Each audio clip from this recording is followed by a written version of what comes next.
que es, digamos, establecer cuál es su estatus epistemológico. Dicen, no importa tanto qué es lo que la ciencia haga, sino cómo lo haga, y por qué lo hace de determinado modo. Esa es un poco la postura de Bertrand Russell, que era un epistemólogo inglés. En otros contextos, dice, se define a la ciencia no por su metodología, sino por su contenido. Y entonces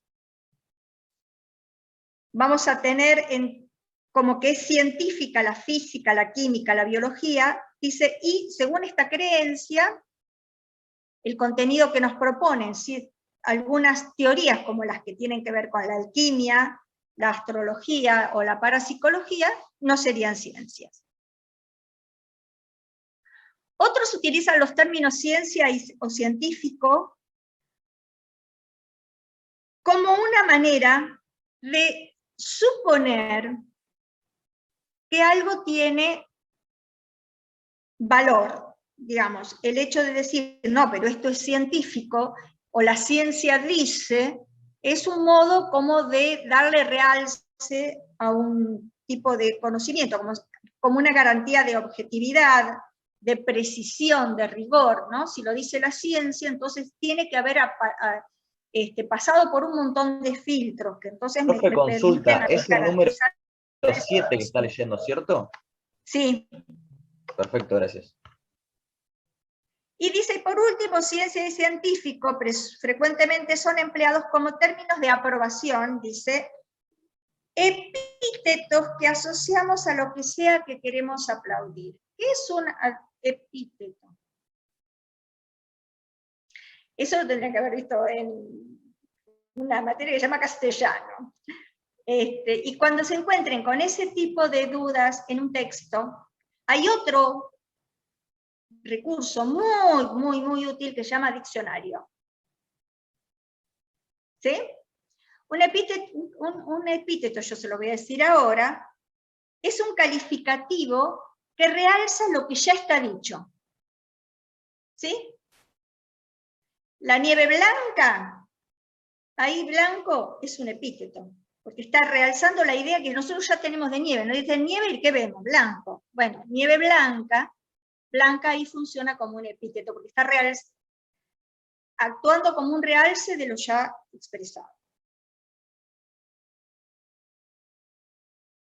Dice, bueno, lo que demuestra este breve e incompleto repaso es algo que quizá debería haber sido obvio desde el principio, a saber, que muchas palabras, incluyendo la mayoría de las interesantes, tienen múltiples significados. Acá hemos visto los múltiples significados de la palabra ciencia, que varían de acuerdo al contexto particular de uso. ¿En qué contexto, en qué ámbito estoy yo usando la palabra? Va a diferir lo que yo diga o lo que entienda como ciencia. Y eso para todas las palabras. En el lenguaje eso es una virtud, porque nosotros con menos vocabulario, de acuerdo a cómo utilizamos esas palabras, logramos poder expresar muchos más sentidos. El tema es cuando nosotros necesitamos especificar sentidos, porque acá es muy importante, porque forma parte del conocimiento, porque ese conocimiento lo tenemos que acreditar, entonces ya acá las restricciones son otras, y la manera de atraparlos a través de las definiciones. Entonces, hay significados que son múltiples, compatibles y complementarios, y otros que no son complementarios, que se oponen entre sí. Además, parece fútil, parece excesivo eliminar la diversidad de uso. Después de todo, el lenguaje en su conjunto lo es, ¿no es cierto? Más adelante dice que nosotros, para poder hacer un poco de recorrido por la historia de la ciencia, tenemos que ir a la ciencia y a la historia de la ciencia con una definición muy amplia de ciencia. Porque no vamos a encontrar, cuando nosotros hagamos una especie de historia de la ciencia, no vamos a encontrarnos con nada que se parezca a lo que ahora entendemos por ciencia. Entonces nos haría creer que la ciencia surge así completa y maravillosa en el siglo XX. Y bueno, no es así, la ciencia tiene una historia. Lo que pasa es que aquello que nosotros veamos depositado en distintos contextos históricos se va a diferenciar mucho de lo que entendemos ahora y de lo que hacemos ahora cuando hacemos ciencia. Entonces debemos respetar, dice a mitad de la página 23, los que tienen el texto, debemos respetar el modo en que generaciones anteriores se aproximaron a la naturaleza, aceptando que, incluso aunque puede diferir del modo moderno, tiene interés porque es parte de nuestra ascendencia cultural. Cuando el historiador va, tiene que ser muy abierto e incluyente para poder entender las distintas formas en que se hizo ciencia anteriormente. Bueno, acá lo que va a hacer el autor, dice, es a buscar una definición de ciencia lo más amplia posible para poder entender las actitudes prehistóricas hacia la naturaleza. Dice, desde el principio, la supervivencia de la raza humana ha dependido de su habilidad para hacer frente al entorno natural. Los pueblos prehistóricos desarrollaron impresionantes tecnologías para satisfacer las necesidades de la vida, aprendieron cómo fabricar herramientas, a encender el fuego, a conseguir abrigo. O sea, el hombre de la antigüedad, ¿qué pudo desarrollar para su propia supervivencia y para lo que vimos en la primera exposición de tener control sobre su entorno? Algunas técnicas, ¿sí? Eran conscientes, dice, de las estaciones, percibían la conexión entre las estaciones y ciertos fenómenos celestes. En resumen, sabían bastante sobre su entorno. Pero la palabra saber, aparentemente tan clara y simple, es casi tan difícil como el término ciencia. Efectivamente nos retrotrae a la distinción entre tecnología y ciencia teórica que vimos al principio del texto. Una cosa es saber cómo hacer las cosas y otra conocer por qué éstas se comportan como lo hacen. Y cómo lo hacen, perdón. Uno puede meterse a carpintero sin tener la menor idea de las características de la madera en cuanto a su composición. Dice, no necesita conocer conocimiento teórico de las tensiones de los materiales para ser carpintero. Entonces, digamos, hay ese saber de tipo práctico y hay otro saber que es de tipo teórico. Se puede, dice, saber cómo, que es el saber hacer, del saber teórico, que es el supuestamente específico y característico de lo que es ciencia. Dice, por lo tanto, debería ser claro, en términos prácticos o tecnológicos, el conocimiento de los seres prehistóricos era grande y creciente, pero en cuanto al conocimiento teórico, es el que les faltaba. ¿Por qué no tenían conocimiento teórico los pueblos prehistóricos? No tenían había más historia antes. ¿Por qué? Porque no había algo antes de ellos. No solo porque no había algo antes que ellos, sino porque carecían de un elemento fundamental para que pudiera haber algo teórico. La escritura. No tenían escritura, claro. El hecho de que no fueran ágrafos, que no pudieran escribir, hacía que fuera absolutamente importante la transmisión oral de las técnicas, pero no había modo de traspasar generación a generación a través de un logos o a través de un discurso, conocimiento de tipo teórico.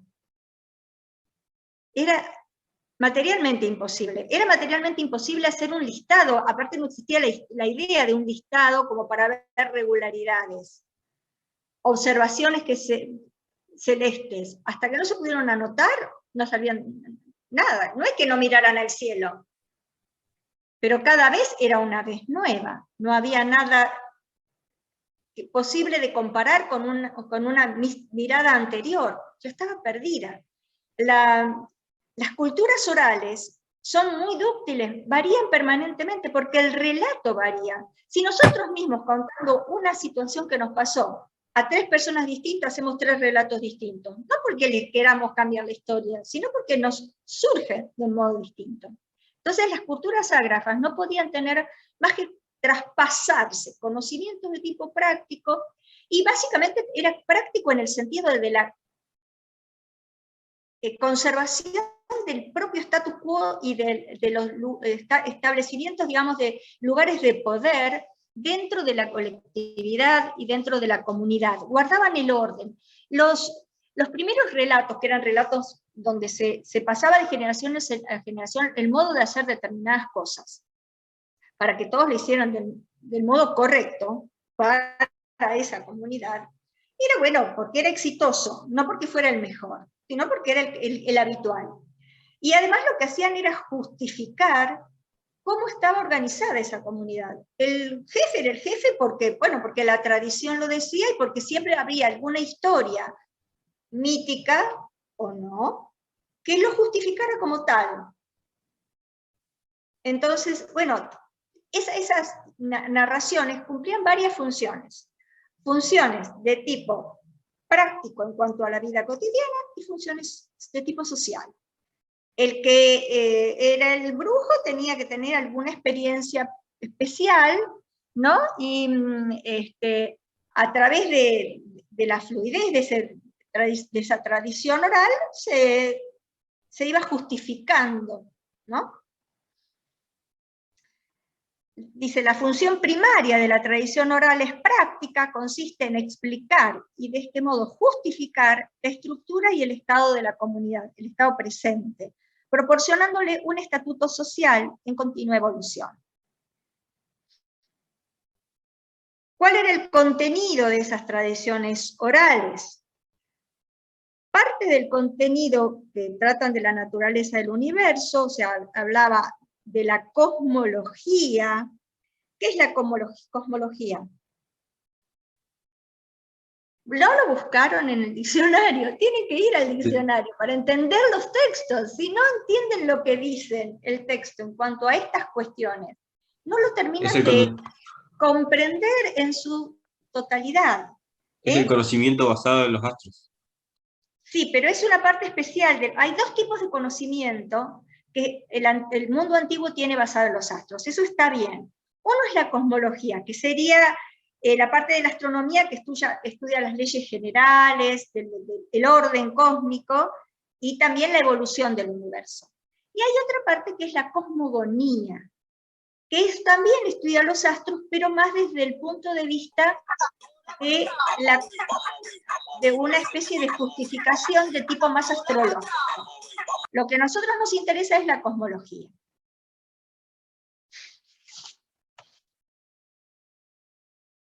¿Qué es lo que no tenían esas comunidades ágrafas, que carecían de la idea? Lo que carecían era de la idea de causa, de la idea de causa para un efecto. Nosotros, si pasa algo, la pregunta que nosotros permanentemente hacemos como primera pregunta es ¿por qué?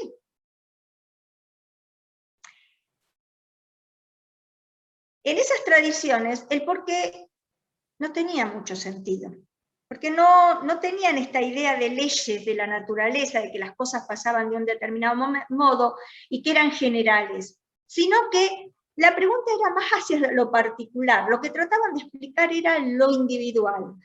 ¿Por qué esta persona le dio esta enfermedad en este momento y de este modo? Y para eso no hay un porqué que pueda explicarlo en forma general y que sirva para todos los casos. Entonces, esa es una idea que solo surge una vez que aparece la escritura.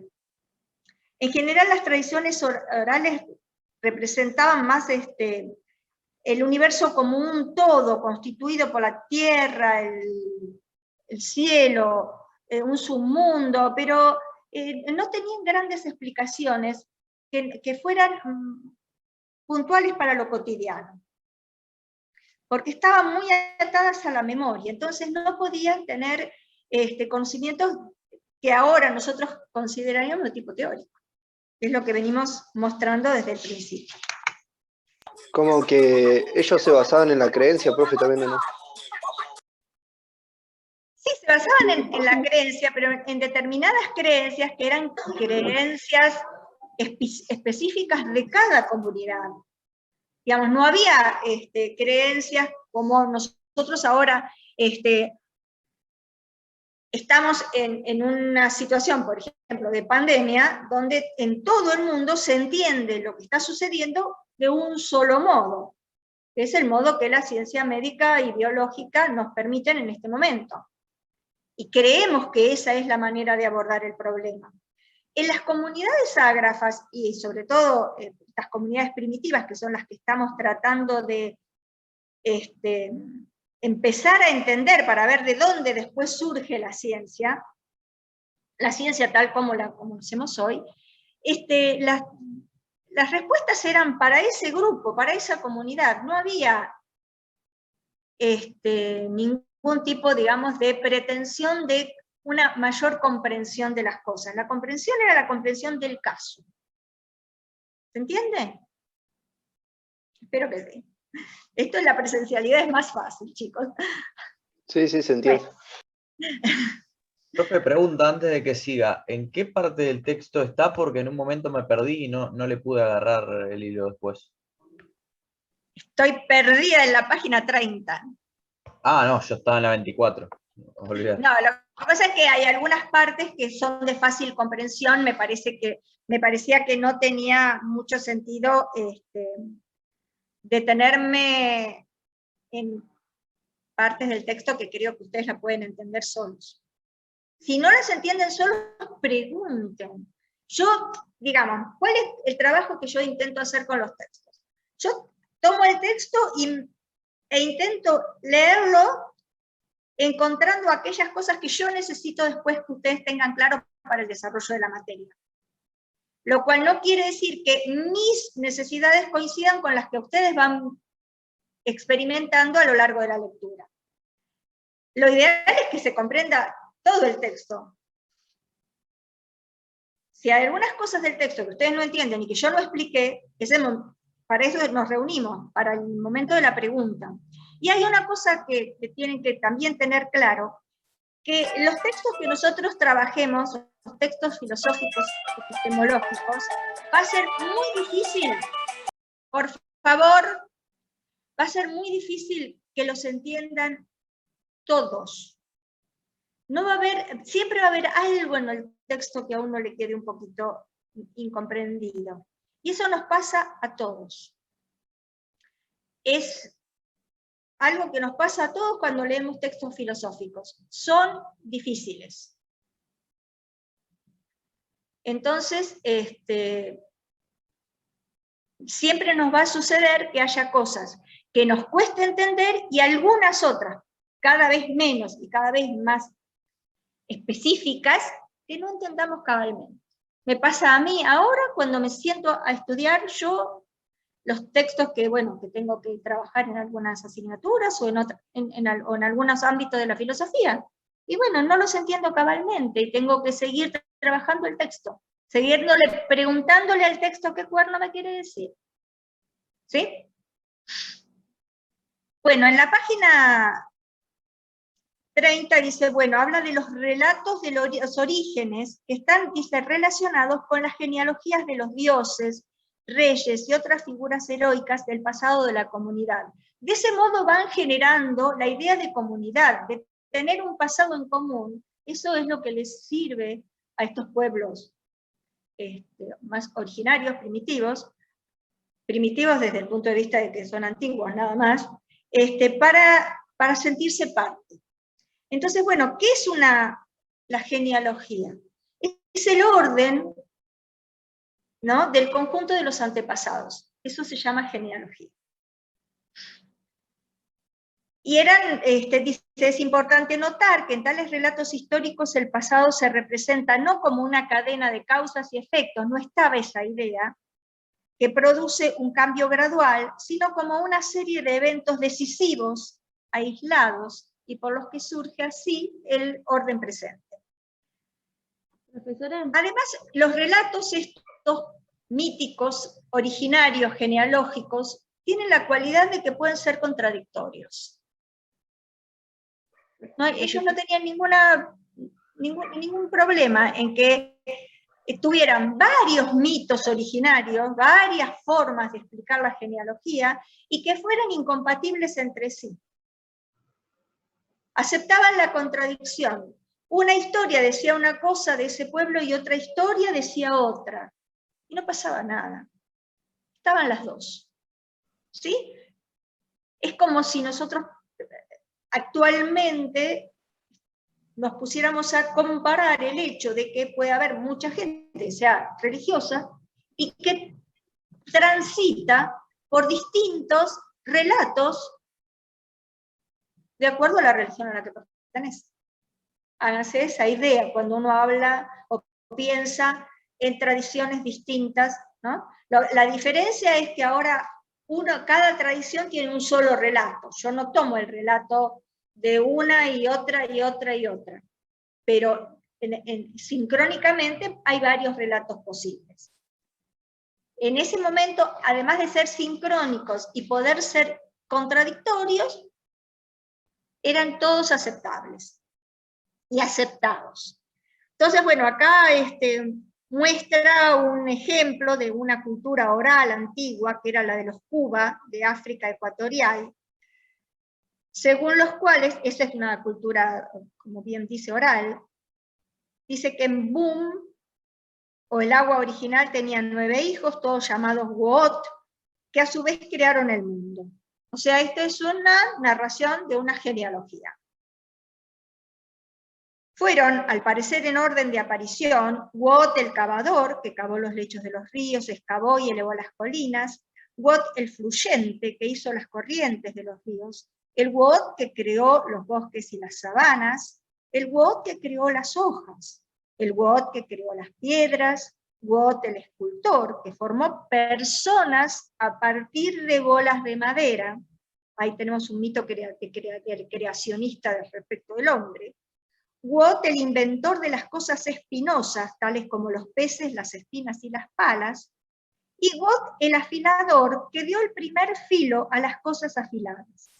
La muerte, hay que justificarla, llegó al mundo cuando una guerra entre los dos últimos Woot, o sea, el de las palas y el de las cosas afiladas, llevó al fallecimiento de uno de ellos por el uso de una punta afilada. Nótese, dice el texto, que este relato no solo explica el origen de la raza humana y las principales características topográficas del mundo Cuba, sino también la invención de lo que los Cuba consideraban claramente una herramienta de importancia crítica, el objeto afilado. El objeto afilado era tan peligroso que era el que traía la muerte al mundo. Bueno, después hay relatos de otro tipo, babilónicos, los leen.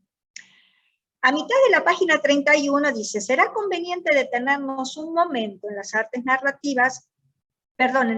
curativas, que pueden servir para ilustrar algunas de las características de las culturas orales. Es indudable que las prácticas curativas eran extremadamente importantes en las antiguas culturas orales, donde las condiciones primitivas hacían de la enfermedad y las lesiones realidades cotidianas. Los problemas médicos menores, tales como las heridas y lesiones, sin duda eran tratados por los miembros de la familia.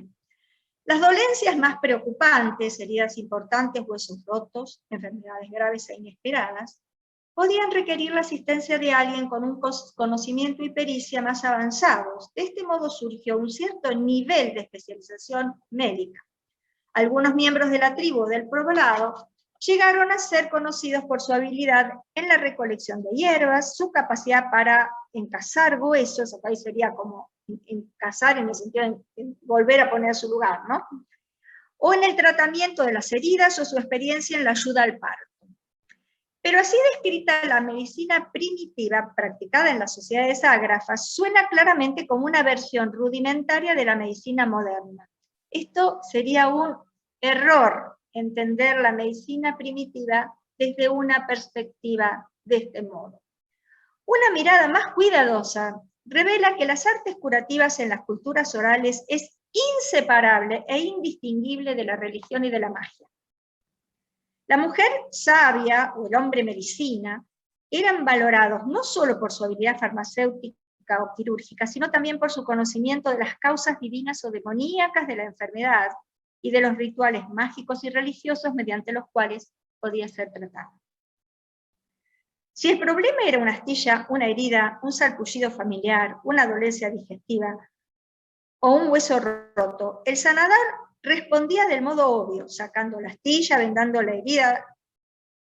Pero si un miembro de la familia enfermaba misteriosa y gravemente, se podía sospechar de brujería o invasión del cuerpo por un espíritu extraño.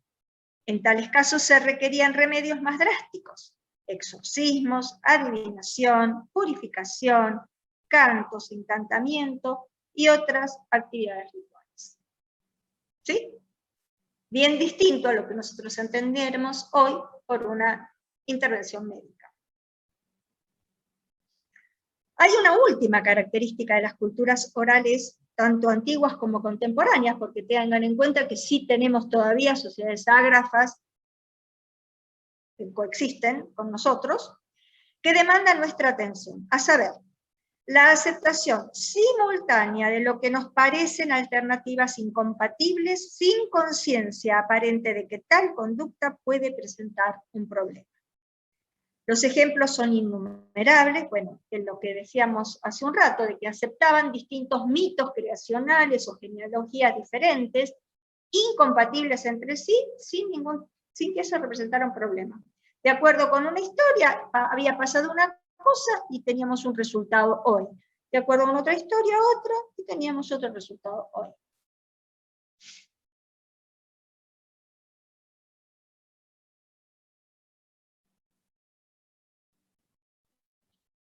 Una de las dudas que hay es, bueno, esta característica de poder aceptar estas explicaciones o mitos que son contradictorios, se debía a que no tenían nuestra capacidad intelectual, que eran más básicos, que no habían desarrollado el razonamiento, y entonces no podían comparar, no tenían capacidades como para darse cuenta de la contradicción, que es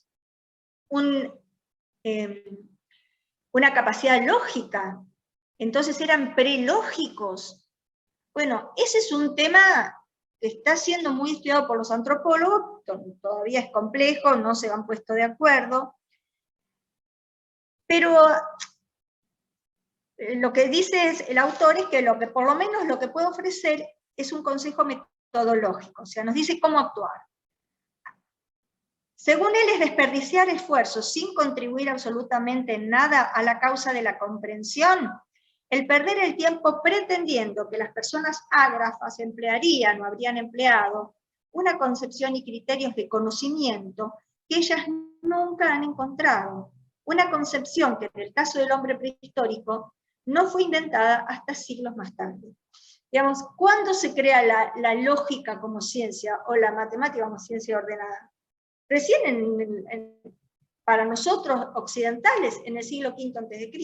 Entonces, ¿de qué le pretendemos hacer saber y decir a esos pueblos originarios ágrafos de hace miles de años atrás? Dice, según nuestro autor, según Lindbergh, es en vano meterse en ese tipo de cosas. ¿Sí? Dice, las historias incorporadas a las tradiciones orales están destinadas a expresar y reforzar los valores y las actitudes de la comunidad, a ofrecer explicaciones que sean satisfactorias de las características más importantes del mundo tal como es experimentado por la comunidad, y además a legitimar la estructura social vigente, un poco lo que ya habíamos visto. Dice, en un marco social de esta clase no hay recompensa para el escepticismo y pocos recursos que faciliten la duda. ¿Qué quiere decir? Digamos, ¿cuándo somos escépticos? ¿Qué es el escepticismo? El escepticismo, además, es una postura filosófica.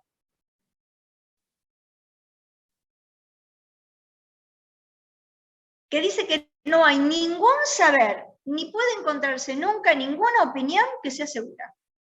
El escéptico tiene esa postura, y es una postura que guía su vida. ¿Sí? Dice, nada se puede saber, y si algo lo creemos saber, no es seguro, así que No hay ninguna Profe, garantía ¿puede de... definir escéptico nuevamente, por favor? ¿Cómo no? Quiere decir que no hay ningún saber firme, ni tampoco puede encontrarse ninguna opinión segura. Eso es un escéptico. Ese es eso. Sintetizando un poco, ¿no? Toda la postura, que obviamente como postura filosófica es enormemente abarcativa y hay media Profe, biblioteca. ¿puedo dar un ejemplo? Digamos, con respecto a eso, escéptico. Una persona que tiene una actitud escéptica y alguien que No, un pero... ejemplo. Si puedo yo dar un ejemplo de algo, así, una pregunta. Ah, vos podés dar un ejemplo, bueno, Sí. si puede aportar a los compañeros, ¿cómo no? Bueno, mira, por ejemplo, así, digamos, en ese término, digamos, ¿qué es el tiempo en sí? Una pregunta como esa. Nosotros podríamos decir, digamos, así, tirando qué es el tiempo, pero no tenemos una definición clara de lo que es el tiempo, onda, concreta. Entonces, algo así sería, digamos, de ese estilo, ¿o no? No No, necesariamente. porque no necesariamente. Mirá la diferencia. El escéptico no busca respuestas. Porque cree que solamente. no las va a encontrar. Y que si Claro, encuentra alguna respuesta, no va a ser segura. bien. Entonces, el escepticismo se queda así en una actitud, digamos, como de total perplejidad. No sabe, ni va a saber, ni puede saber. Perfecto. ¿Se entiende? No es, el ateo dice Dios no existe. El escéptico dice, no sé. Bien. No sé Sí. nada. Y puedo saberlo, no lo puedo saber. ¿Sí? Está bien. Bien, perfecto, ya está. Gracias. Es más radical. Bueno, si finalmente dice en la página 33, al final, si tenemos que entender el desarrollo de la ciencia en la antigüedad y en la Edad Media, debemos preguntarnos cómo los esquemas de creencia ágrafos que hemos estado examinando se dieron el paso o fueron sustituidos por una nueva concepción del conocimiento y de la verdad. El desarrollo decisivo parece haber sido la invención de la escritura, que tuvo lugar en una serie de pasos. Sí, no pasamos directamente de una sociedad ágrafa a una sociedad que escribe con un abecedario donde cada letra representa un sonido. Hubo distintos pasos. Primero se pasa por una escritura que fue de pictogramas, donde cada pictograma representaba una idea de mundo. Recuerden los jeroglíficos egipcios y ese tipo de escritura. Luego tenemos también en mente, o ustedes habrán visto alguna tablilla de escrituras cuneiformes, donde cada grafo era una idea, no eran silabeos ni tampoco eran letras. El gran avance se produce cuando aparece la escritura, como nosotros la entendemos ahora, a través de la escritura de los griegos, que era una escritura de letra por letra. Y entonces eso nos permite expresarlo todo. Lo que llamamos una escritura alfabética. Digamos, eso es lo que hace también que nosotros seamos tan dependientes de la cultura griega. Digamos, nosotros nos desarrollamos como una cultura occidental y somos deudores de todo lo griego, porque eso fue lo que con mucha facilidad se repartió por todo el mundo a través Profe, una pregunta. ¿Y los ideogramas? No los pictogramas, sino los ideogramas. Los ideogramas eran, el pictograma lo que tenía era una relación icónica, o sea, de parecido entre lo que se representaba y la idea. En cambio, el ideograma era más arbitrario y era independiente del dibujo. ¿Se entiende? Sí, gracias. Claro, un ejemplo de un icono en nuestra época sería el mapa cuando nosotros queremos representar un territorio. Y un ideograma sería algo más convencional, como puede ser un semáforo, porque el rojo nos para y el verde nos deja pasar. ¿Sí? Ahí no hay es arbitrario. El ideograma es también arbitrario, sí. Alguien quería preguntar, sí. Sí, yo, profe. La escritura jeroglífica, ¿qué sería bien? La escritura jeroglífica es la escritura que era tradicional, que inventaron los egipcios, que para, digamos, era una escritura de una secta, que eran los escribas, no era una escritura a la que se accedía de ningún modo, solo era digamos, un saber tradicional que se pasaba de generación en generación dentro de ese grupo especial que eran los escribas. ¿Sí? Y tenía las características de ser pictogramas, o sea, dibujos que representaban situaciones o ideas. Y, digamos, cómo el pueblo francés logró, a través de Champollion, decodificar esos pictogramas, fue porque encontraron una tablilla donde estaba escrito el nombre de Cleopatra. Y lo asociaron con otras, y ahí pudieron empezar, a través de este tipo de investigaciones arqueológicas, a entender el significado de la escritura egipcia. ¿Sí? Bueno, pasando a la mitad de la página 34, vemos que una de las contribuciones capitales de la escritura, especialmente de la escritura alfabética, fue proporcionar los medios para el registro de las tradiciones orales, congelando, por tanto, lo que hasta entonces había sido fluido. Traducir señales fugazmente audibles en objetos visibles y duraderos. ¿Se entiende? Transformamos la palabra oral, lo dicho, en algo que es visible, como es la palabra escrita, y que es duradero porque no tiene la fluidez de lo oral o del acontecimiento. Eso queda. Lo que yo escribí en un pergamino va a quedar escrito en el pergamino. ¿Sí? De este modo, escribir cumplía una función de almacenamiento, reemplazando a la memoria como depósito principal del conocimiento. Esto tuvo el revolucionario efecto de exponer las pretensiones de conocimiento a la posibilidad de inspección, de comparación y de crítica. ¿Se entiende eso? Cuando yo tengo escritas las cosas, puedo comparar lo que dijo Juan con lo que dijo Pedro, a ver quién tiene razón, si no la tiene ninguno de los dos. A ver si me mienten o me dicen la verdad, ¿sí? Además puedo criticar lo que decían. Puedo empezar a desarrollar juicio crítico respecto de eso.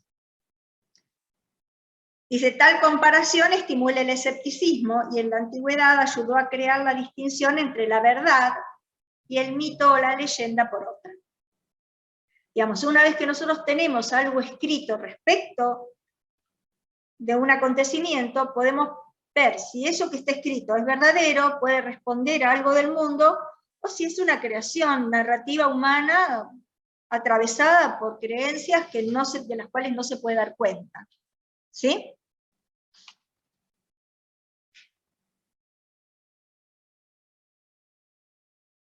Dice, pero dar forma permanente a la palabra hablada no solo estimula el examen y la crítica, también hace posibles nuevas actividades intelectuales que no tienen correlatos anteriormente.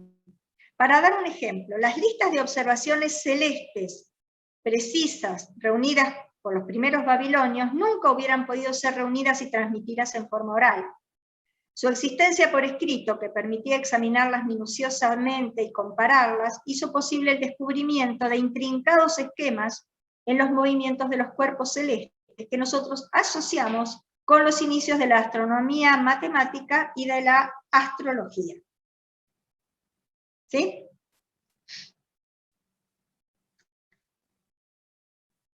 De esta exposición pueden sacarse dos conclusiones. Primero, la invención de la escritura era un prerequisito para el desarrollo de la filosofía y de la ciencia en el mundo antiguo. ¿Por qué de la filosofía? Porque la filosofía, si es algo, no es una ciencia para nada, y solo es un saber crítico. Si yo no puedo escribir, no puedo hacer filosofía. La filosofía es escritura, porque es un saber crítico. Y segundo, la medida en que florecieron la filosofía y la ciencia en el mundo antiguo fue, en un grado significativo, una función de la eficiencia del sistema de escritura. Cuando tenemos la escritura alfabética, pudimos hacer una amplia difusión entre la gente. Entonces había más gente que tenía acceso a esos saberes y obviamente más gente que podía colaborar con la conformación de nuevos saberes o con la crítica, y entonces mostrar cosas que un grupo muy reducido, de unos pocos que manejaban con los conocimientos de la escritura, porque era una casta cerrada, no podía hacer. ¿Clarito? Ese fue el primer texto de la materia. ¿Alguna pregunta, alguna duda, alguna parte que quieran que explique que yo no expliqué? ¡Qué silencio, qué maravilla! Entendido, profe. Es un silencio de terror. Es un silencio cómplice, son cómplices míos, me entendieron todo y entonces están de acuerdo conmigo. Bien. Bueno, yo es un silencio para los mates, profe. Bueno. El segundo texto que vamos a trabajar es la introducción. Acá yo veo una gran preocupación, no gran, tampoco vamos a exagerar, es una pavada lo que digo. Recreo no hay, ¿saben por qué no hay recreo? Porque son 2 horas de clase. Si no pueden aguantarse 2 horas de clase, yo no tengo ningún problema, el recreo se lo toma cada uno. Total, acá es re fácil. Yo no los veo a todos, así que recreo formal no voy a hacer. Yo soy una maquinita de dar clase 2 horas, o por lo menos hasta que cumpla con el material que tengo previsto para el día. Siempre voy a avisar por PEDCO qué es lo que se va a leer en la clase siguiente, y lo voy a poner en general los miércoles para que tengan tiempo de leerlo durante el fin de semana, porque yo sé que no hay nada más lindo que eso.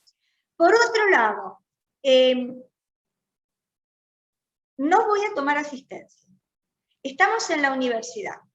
Esto es importante y necesario para su formación. El que no lo entienda así y se crea que faltando maravillosamente a todas las clases o no dándole bola a nada, ¿va a ser lo mismo? Y bueno, va a tardar unos años más en recibirse, como todos los que tarde en madurar. Ergo, no tomo asistencia a nada. Es responsabilidad de ustedes, somos todos grandes acá. Yo estoy abierta a responder todas las preguntas. Los días miércoles voy a dar 2 horas de consulta, que ya está el chat abierto. Cualquier cosa me la pueden preguntar ahí. Si no les gusta el chat, en ese mismo momento abremos un Meet, nos vemos la cara, no hay ningún problema. Profe, ¿está hablando del chat de PEDCO? Sí. Ah, perfecto. O sea que los miércoles hay consulta. Los miércoles yo voy a estar, claro, yo voy a estar sentadita acá, con el chat abierto, y ustedes pueden preguntarme lo que necesiten, y yo les contesto en el momento. Bien, profe, a a este horario, ¿no? No sé qué horario puse, pero en el horario que puse voy a estar. Ah, bueno. No me acuerdo. Si no les gusta ese horario y quieren otro, yo lo cambio también, porque como estoy en casa no tengo ningún inconveniente. Bueno, dicho esto, que eran los parroquiales, digamos, eso de que no voy a tomar asistencia, seguimos con el texto. ¿Los parciales cómo serían? ¿O qué día? ¿Ya lo tiene definido? Más o menos a mitad de cursada. Generalmente los tomamos en el mes de mayo, a principios de mayo. Tomamos un primer parcial, el segundo parcial es al terminar la cursada, y a la semana siguiente el integrador para aquellos que tengan aprobado con más de 7 los 2 parciales. ¿Sí? Las fechas todavía no las tengo, no sé si Erasmo ya las pensó, pero no las comentamos. ¿El Bueno. integrador por qué sería? ¿Es como un tercer parcial o esta No, el integrador es una evaluación que se hace para aquellos alumnos que tengan un buen rendimiento académico durante la cursada, y entonces dan una especie de final anticipado, donde integramos toda la materia, que es decir, bueno, usted va a rendir todo el contenido, pero en vez de rendirlo en una fecha de examen, lo va a rendir durante la cursada, en la última semana de cursada, así ya termina la materia junto con el cuatrimestre. Perfecto, gracias. Es una instancia intracátedra, digamos, que ponemos para aquellos que hayan tenido buen rendimiento académico y quieran hacerlo. No es obligatorio. Pueden haber aprobado con 10 los dos parciales y no ir al integrador, rendir en una fecha de examen, no hay problema. Bueno, ahora empezamos con Bartolki. Si terminamos antes, cortamos antes. Pero no hacemos... a ver, no saquen conclusiones rápidas y equivocadas. La profe no anda 1 hora por texto, ni mucho menos. El tiempo que demande cada texto depende de la complejidad del texto. Habrá textos que nos lleven toda la clase, así que, por favor, no se pongan legaliformes ustedes apurados. Lo importante es que se entienda todo y que hagan las preguntas acá, ¿sí? Bueno, hasta ahora entonces estuvimos viendo cuál era la definición de ciencia que se proponen como definiciones que están a la mano, ¿no? Digamos, que todavía tienen relevancia, y se dieron las causas por las cuales se establecían ese tipo de definiciones,